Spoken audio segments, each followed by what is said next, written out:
Меня зовут Ерхамов Ильнур, и мы вам рассказываем о важных темах для татар России. В Институте истории Марджани прошла Всероссийская научная конференция «Формирование и развитие этносоциальных групп народов Волга-Уралья и Западной Сибири в 17-19 веках». Ну, наверное, не всем моим зрителям вот так сходу понятно, о чем именно эта конференция и почему она сегодня важна татарам. А если я вам скажу, что конференция в целом была посвящена институту вотчинников у татар, башкир и других народов Волга-Уралья, совсем запутал? Сейчас все объясню.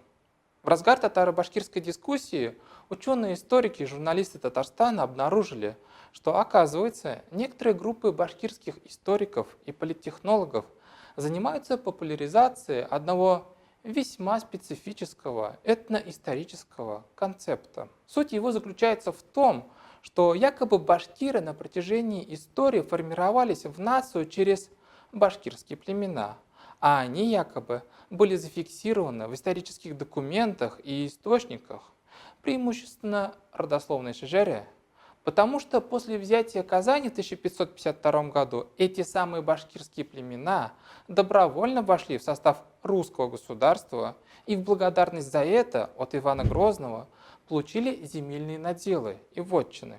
Если интерес башкирских историков к этой исторической теме вполне объясним их профессиональными порывами, то башкирские политтехнологи в этом концепте видят прикладной идеологический инструмент. Дело в том, что в последние несколько лет, если не десятилетия, Башкортостан испытывает серьезный отток населения из республики. По данным некоторых демографов и социологов, в 2020 году Башкортостан и вовсе перестанет быть 4-миллионной республикой.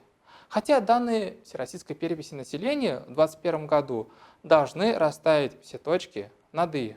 Миграционные потоки, понятное дело, устремляются в Москву, Санкт-Петербург, Казань. Также мужчины южных и юго-восточных районов Башкортостана отправляются на заработки в Сибирь и в северные территории страны. Поэтому концепт о том, что башкиры еще со времен Ивана Грозного имели какие-то особые уникальные права на свои земли, на сегодня стал своеобразным идеологическим мифом, с помощью которого политтехнологи пытаются объяснить местному населению, что это именно они хозяева территории Башкортостана, ну и чтобы они никуда не уезжали. Тут, правда, умалчиваются о правах некоторых компаний хищнически добывать полезные ископаемые на территории Башкортостана. Попутно этот исторический концепт о вотчинном землевладении используется для навязывания татарам северо-запада Башкортостана башкирской идентичности. На этой почве историки написали громадное количество литературы, провели множество исследований, опубликовали десятки книг и статей, если не сотни, по вотчинному землевладению, тем самым дав уже политтехнологам академическую платформу для идеологической работы. Отсюда татары Башкортостана сформировали научный и общественный запрос уже казанским историкам, в частности к исследователям Института истории Марджани, чтобы они проверили исторические изыскания башкирских историков относительно этого самого вотчинного права. Вместе с этим широкий исторический материал, который показывает, что начиная с 17 века в русском государстве не только башкиры, башкирцы владели с разрешения царя землей, но что и татары обладали вотчинными правами, может стать полезной для современников исторической отсылкой. Эта отсылка укрепит их современное представление и понимание, что значит быть хозяевами своих территорий и как за них нести ответственность. Более того, есть сведения, которые показывают, что вотчинные права были также и у других народов Поволжья, у чувашей, марийцев, удмуртов, мордвы и так далее. Вот теперь, надеюсь, вам понятно, откуда у казанских историков такое внимание к институту вотчинного права. На конференции звучали много интересных докладов, но мы остановимся на докладе Лилии Байбулатовой, которая рассказала о попытках приписать Резе Фахретдину башкирскую этническую идентичность лишь потому, что он был вотчинником. Итак, Первые официальные данные о земельной собственности Резы Фахретдина появляются в начале 20 века, благодаря переписи 1900-1901 годов. Перепись эта проводилась в Самарской губернии. Но откуда же появились предки Резы Фахретдина на территории Самарской губернии? По официальным данным, он родился в селе Кичучатово Бугульминского уезда Самарской губернии. Но его предки ведут свое родословно из деревни Шерданы Свиярского уезда. Сегодня это Зеленодольский район, рядом с Казанью. По Шажере Фахретдина можно узнать, что один из его прапрадедов по имени Юлдаш из деревни Шердан Свиярского уезда Казанской губернии прибыл к истокам реки Кичу и основал там деревню, назвали которую Кичучат. Предки Фахретдина на землю самарскую прибыли в середине XVIII века, конкретно 1747 год. Прапрадед Резы Юлдаш был вынужден покинуть Шерданы из-за попыток насильственной христианизации, проводимой казанскими православными миссионерами. В ревизии населения Российской империи 1762 года описывается сам прадед Резы Юлдаш. Про прадеда говорится, что он проживает с семьей, состоит в сословии типтяр и имеет водяную мельницу. В этой же ревизии записан внук Юлдаша и прадед Резы Субханкул. В 1795 году в ревизских сказках Субханкул записан как старшина 4-й команды типтярей. До этого он был имамом в деревне Нижние Чешилы и занимался преподаванием, но после назначения в старшины он возвращается в Кичучатово. В этой же деревне у Резы рождаются дед и отец. Они продолжили одну и ту же традицию, получали религиозное образование и занимали духовные должности. Но вместе с этим они занимались и сельским хозяйством. В 1891 году Реза Фахретдин переезжает в Уфу работать кадием в Оренбургском духовном магометанском собрании. Но, несмотря на отъезд, он оставался вотчинником своих земель. Как же связаны вотчинные права Резы Фахретдина с его этничностью, объясняет Лилия Байбулатова.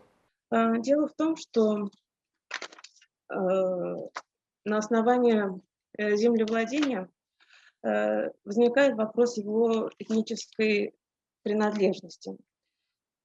Помимо некоторых официальных документов, считается, что деревня Кичучат, в которой родился Реза Фахретдин, была основана башкирами из рода Юрми. По крайней мере, в 21 томе, в котором описывается этот род Юрми, сами же исследователи пишут, что, вероятно, эти земли были заселены представителями рода Юрми. Однако, тем не менее, это дает им возможность говорить, что сам Реза Фахретдинов является представителем рода Юрми.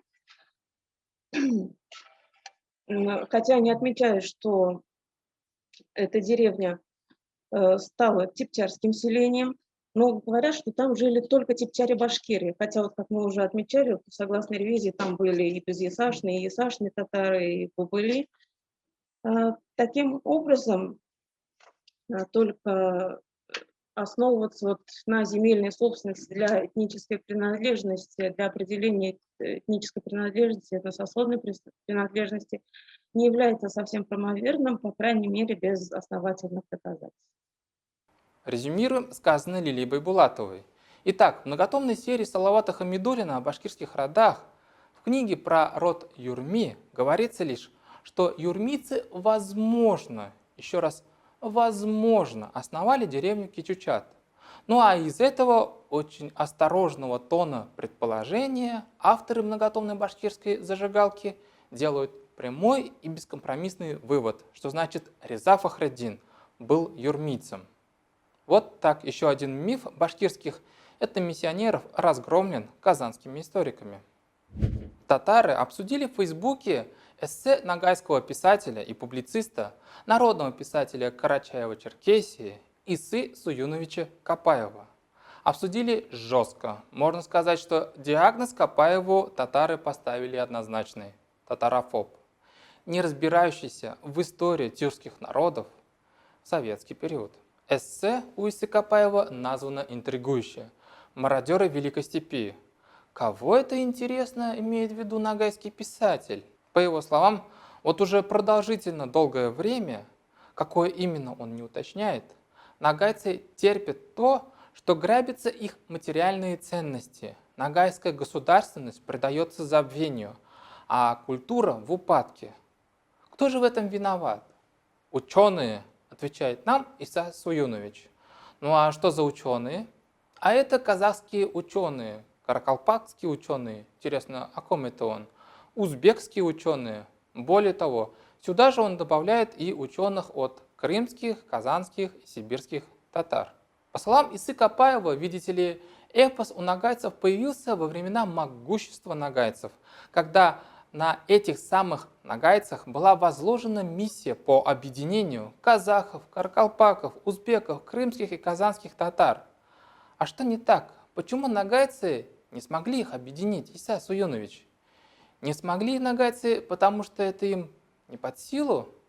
От нагайского писателя в сторону нас, татар, прилетает очень мощный, но абсолютно исторически несправедливый упрек в том, что мы, татары, видите ли, присвоили себе эпос про Эдигея. Казанские татары, весь советский период, открещивавшиеся от какого-то ни было отношения к Золотой Орде, сейчас хотят стать единственными наследниками культуры этого государства.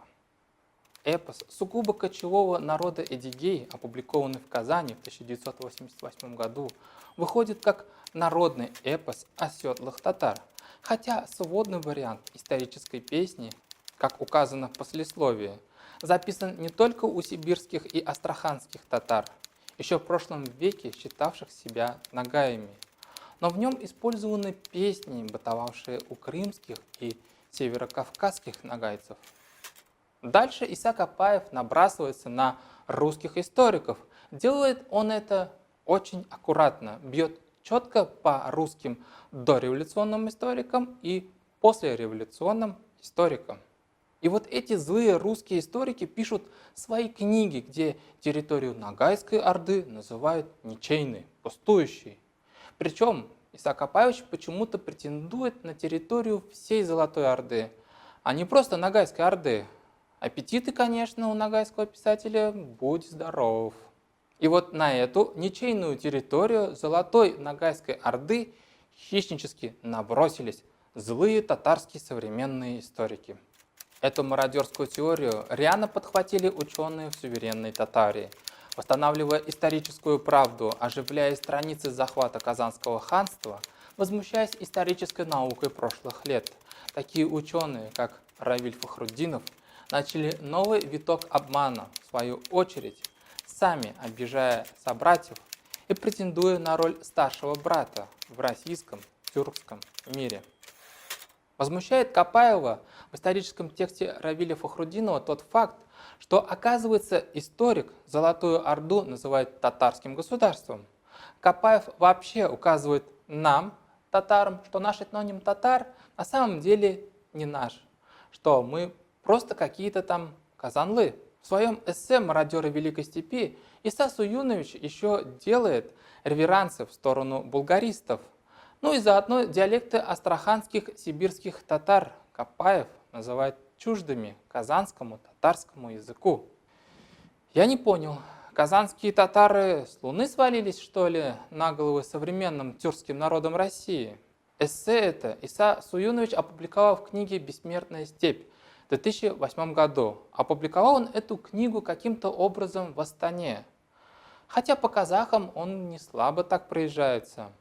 Ну а преклонного возраста ногайский этномиссионер Равиль Дусмухаметов поспешил оповестить всех, что, оказывается, эта книжонка Капаева, в которой он изливает желчь в адрес татар, в 1998 году была удостоена специального президентского гранта Бориса Ельцина. Да ладно вам, не читал Борис Николаевич эту книжку. Не завышайте себе самооценку. Татарское сообщество в Фейсбуке за ответом Капаеву в карман не полезло. Татарам есть что ответить. Мы лишь укажем на откровенный исторический ляп, который допустил Иса Суюнович. Это не татары стали открещиваться от своего золотоордынского прошлого. Это коммунисты со Сталиным запретили татарам вспоминать и изучать историю Золотой Орды, издав в августе 1944 года постановление ЦК ВКПБ о состоянии и мерах улучшения массово-политической и идеологической работы в татарской партийной организации. А в содержании постановления говорится, что татарскому обкому ВКПБ необходимо организовать научную разработку истории Татарии, устранить допущенные отдельными историками и литераторами серьезные недостатки и ошибки национального характера в освещении истории Татарии, а именно приукрашивание Золотой Орды, популяризация ханско-феодального эпоса Эдигей. В общем, татарам больше незачем оправдываться за какие-то там голословные обвинения в мародерстве. Татары изучают наследие Золотой Орды и готовы результатами делиться со всеми тюрками, входившими в состав средневекового государства. Между прочим, карьерная судьба Исы Копаева недавно получила толчок вверх. Российская академия естественных наук избрала Копаева членом-корреспондентом по отделению литературы и пропаганды знаний. Вот так, оказывается, у нас сегодня за оскорбление целого татарского многомиллионного народа можно сделать карьеру в научно-литературном мире. Мне вот интересно, среди ногайской интеллигенции есть хотя бы один историк, писатель или журналист, не питающий неприязнь к татарам? Мы-то уверены в братской связи татар и ногайцев. На самом деле проблема в личностях, как Копаев, которые мир нашим народам явно не несут. Кажется, сибирские этномиссионеры терпят поражение. Не получается у них пропагандировать, чтобы татары Сибири записывались во время переписи населения именно как сибирские татары, а свой язык называли Себерле. Ну или как-то так. Муж этномиссионерки Гурсифы Бакиевой и по совместительству такой же сибирский этномиссионер, но хуже, потому что этнически он русский, по профессии он старший научный сотрудник сектора этнологии Института проблем освоения Севера и кандидат исторических наук Юрий Квашнин вышел в СМИ со своими посылами. Его заявление, сказать по правде, больше похоже на голос отчаяния и расписывания своей беспомощности. Во-первых, Юрий Квашнин заявляет тезис, что современные татары не единый народ, что у всех этнографических групп татар разное происхождение. Ну, как будто с этим кто-то спорит. Татары сами и без Квашнина знают, что они являются многокомпонентным народом. Во-вторых, Юрий Квашнин рассказывает журналистке, что идея объединения всех татар под одним этнонимом татар принадлежит татарскому просветителю Шигабуддину Марджани. Ну да, Марджани – один из отцов-основателей татарской буржуазной нации в Российской империи. Но он не единственный. Там целая плеяда ярких и мощных татарских личностей была. Они приложили руку к единению татарской нации. Ну или кандидат исторических наук и научный сотрудник Юрий Квашнин со своими башкирскими и ногайскими коллегами только Марджани обсуждает. Какие же вы все-таки поверхностные. Ну а дальше Квашнин пускается вообще во все тяжкие, теряя хоть какие-то признаки приличия, грубо нарушает этнические, этические рамки и пренебрегает ценностями строгой академической науки, опускаясь до мерзкой пропаганды. Первая цитата Квашнина. В результате многолетней пропаганды чужого языка, казанских татар и культуры у части сибирских татар стало формироваться маргинальное сознание. В разговорах с людьми разного возраста часто приходится слышать противоречащие друг другу мнения. Сначала они говорят, что язык казанских татар красивее, изысканнее, а сами они культурнее сибирских. А затем песни на казанском языке красивее, только ни слова непонятно. Какое еще маргинальное сознание, Юрий Николаевич? Вы что, не знаете такие научные категории этнографов и этнологов, как пограничное этническое сознание, двойная идентичность или дрейф этнической идентичности? Вам не стыдно? Вы же прямо оскорбляете людей, принижая их мнение, объявляя их маргиналами. И вы об этом вещаете в СМИ. А если в межэтнической потасовке прольется чья-то кровь, вы будете отвечать за это, Юрий Николаевич? И вообще, ваши выпады в адрес простых людей, простых татар Сибири, неважно, как они себя называют, сибирские татары или просто татары, позорно. Хотите разборок, дискуссий, спорьте со мной лично, критикуйте меня, бейте по мне, но не трогайте простых людей. Лично я всегда критикую и обращаюсь к конкретным людям, конкретным спикерам, конкретным общественным активистам и историкам, журналистам, краеведам, блогерам. Но простых людей я себе оскорблять не позволю. А вот и вторая цитата Юрия Квашнина, которая выдает его этномиссионерскую агонию. В сентябре состоится очередная перепись населения. В Тобольском заболотье, как отдаленном районе, она прошла досрочно в декабре 2020 года. И вновь к нам поступает информация о случаях, когда проживающих там сибирских татар отказываются записывать сибирскими. Интересно, а кто это переписывает в Тобольском заболотье людей просто татарами? Казанско-маржанистская масонская сеть агитаторов? Это ведь местные переписчики, тюменские ведь работают. Но не все так плохо. Мы приветствуем интервью, которое дал Татар-Информу руководитель Тюменской областной молодежной татарской общественной организации Яшбуэн Фарид Курманов. В интервью Курманов татар Сибири считает частью большой татарской нации. Правда, в его словах звучит и литературный татарский язык, и родной сибирско-татарский язык. Ох уж эти лингводиалектологические споры у татар.